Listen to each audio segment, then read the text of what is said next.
In a move that has sent shockwaves across the region, Poland has officially closed its border with Belarus. This unprecedented step signals a dramatic escalation in tensions throughout Eastern Europe, raising concerns among neighboring countries and international observers alike. Prime Minister Donald Tusk's government insists it was left with no alternative, pointing to a sharp increase in hostile actions and provocations from both Russia and Belarus in recent months. The immediate trigger for this drastic decision was the announcement of large-scale military exercises by Russian and Belarusian forces, taking place alarmingly close to Poland's borders. By closing the border, Poland is sending a clear and unmistakable message to both Moscow and Minsk. Any threats to Polish security will be met with firm and decisive action. This decision comes after months of mounting provocations, ranging from aggressive propaganda campaigns to disruptive activities and border incidents that have kept the region on edge. According to Warsaw, these actions are not random, but part of a calculated strategy by Russia and Belarus to destabilize Poland and undermine its sovereignty. By shutting down border crossings, Poland is making it clear to the world, hostile actions will have real and immediate consequences, and the country is prepared to defend itself. In recent years, Poland has already invested heavily in border security, constructing fences, installing advanced surveillance towers, and significantly increasing its military presence along the frontier to deter any potential incursions or provocations. Polish officials emphasize that these are strictly defensive measures, designed to protect the nation and its people, not to provoke further conflict. This move represents a major escalation in the ongoing standoff between NATO's eastern members and the Russia-Belarus alliance, raising the stakes for the entire region. For those living in border communities, daily life has been turned upside down.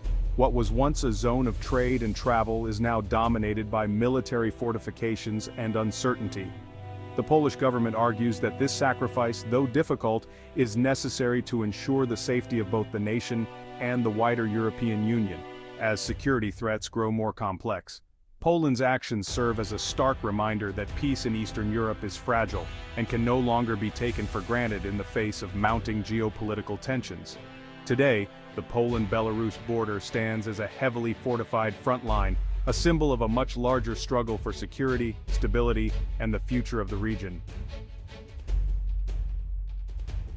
The Zapad 25 military exercises, jointly conducted by Russia and Belarus, have become a major catalyst for Poland's decision to close its border.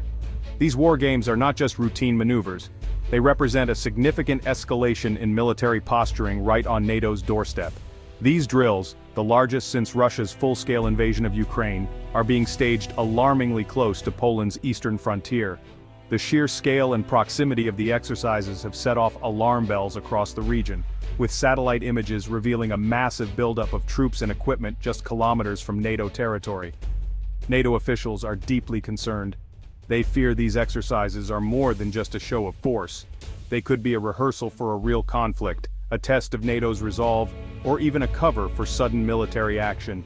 While Belarusian officials insist that troop numbers are limited and the drills are defensive in nature, Western diplomats remain highly skeptical. The lack of transparency and history of misinformation only add to the unease.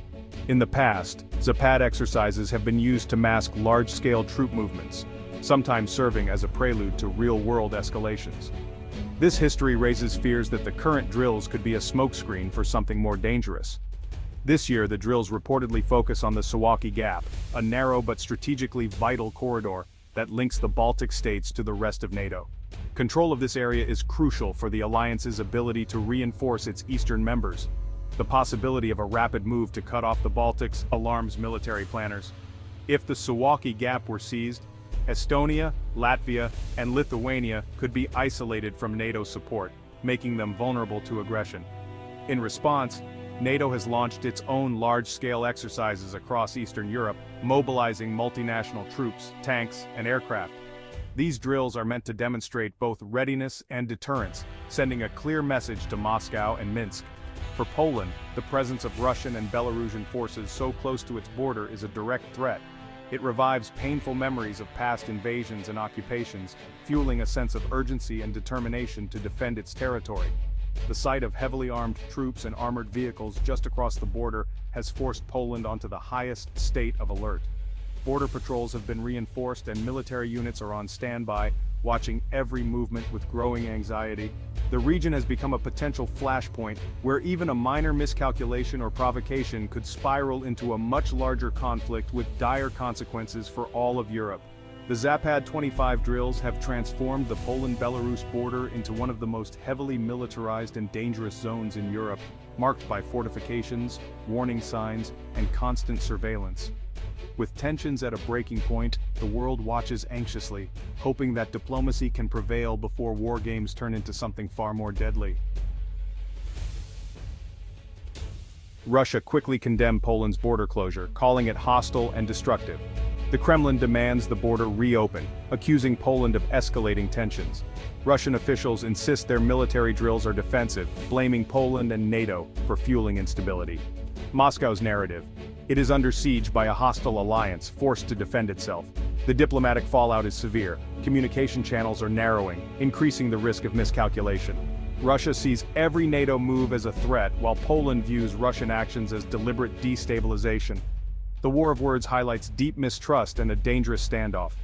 With both sides blaming each other, the security situation in Eastern Europe grows more precarious. The region is locked in a cycle of accusation and escalation. Poland is responding to threats with a massive military mobilization.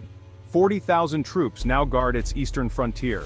These forces are deployed along the borders with Belarus and Russia's Kaliningrad exclave. The goal: deter aggression and show Poland is ready to defend every inch of its territory. Strategic points are being reinforced, surveillance increased, and a constant military presence maintained.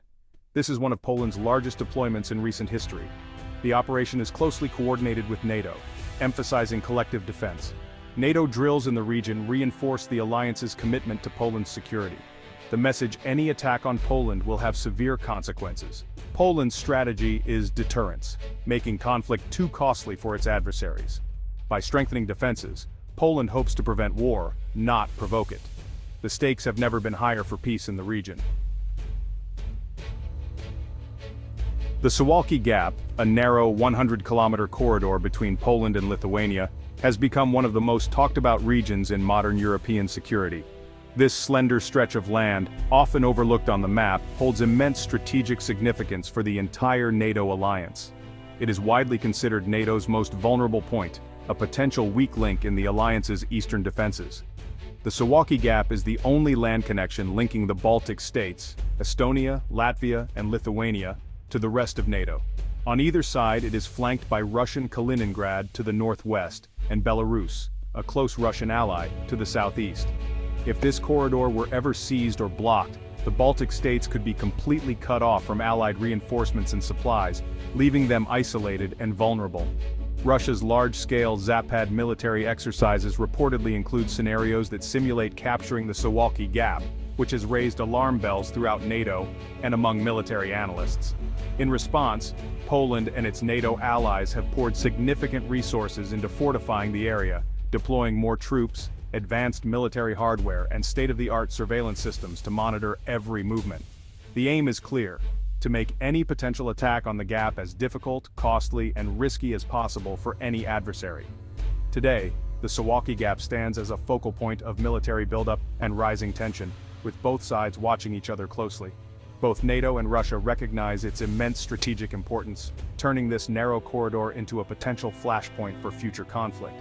The fate of this small strip of land could ultimately determine the security and stability of all Eastern Europe, making it a critical area to watch.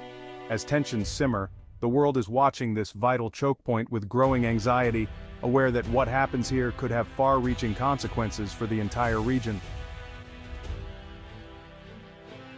The Polish-Belarusian border is also the site of a weaponized migrant crisis. Thousands from the Middle East and Africa have tried to cross into Poland, seeking entry to the EU. Polish and EU officials accuse Belarus and Russia of orchestrating the crisis as hybrid warfare. Migrants are lured to Minsk, then pushed toward the border to create chaos and division. The aim: destabilize Poland and pressure the EU without direct military action. Violent clashes and humanitarian emergencies have become common. Poland's troop deployment is as much about controlling this crisis as deterring invasion. The border is now a volatile zone, where any incident could spiral out of control.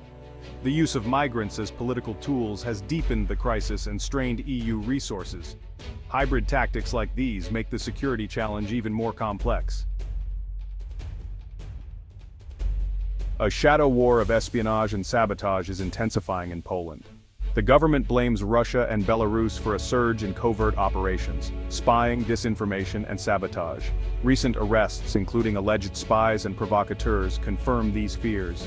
Diplomatic expulsions have further escalated tensions. These incidents fuel suspicion and reinforce the sense of a relentless campaign to undermine Poland from within. The border closure is also meant to block foreign agents from entering. This covert conflict is as dangerous as the military standoff. Poland's public response, arrests and exposure, signals it won't be intimidated. National security is being defended on every front. All these factors, border closure, war games, migrant crisis, espionage, have pushed the region to the brink. Russia, Belarus, Poland, and NATO are locked in confrontation, with military buildups and accusations on both sides. Communication is frayed, raising the risk of a dangerous miscalculation. Occasionally back-channel contacts occur, but distrust dominates. The world is watching as NATO's eastern flank faces its greatest test in decades. The US and other allies have reaffirmed their commitment to Poland's defense. As Zapad 25 approaches, Poland and NATO remain on high alert. The fragile peace of Europe is under unprecedented strain. The standoff is a warning. The security order is being redrawn by force and intimidation. The crisis at the Polish-Belarusian border is a flashpoint for all of Europe. Poland's security is NATO's security. If one member is threatened, all are at risk. These events remind us that peace and freedom must be actively defended. Poland's actions are a response to real and present dangers. The conflict is fought not just with armies but with disinformation, cyber attacks, and hybrid tactics. Societies must be resilient and united to withstand these pressures. The standoff is a test of resolve for Poland, NATO, and the democratic world. The goal: deter aggression without triggering war. It's a delicate balancing act in a volatile region. The peace Europe has enjoyed is fragile, and today's events show how much effort is needed to preserve it. The future of European security hangs in the balance.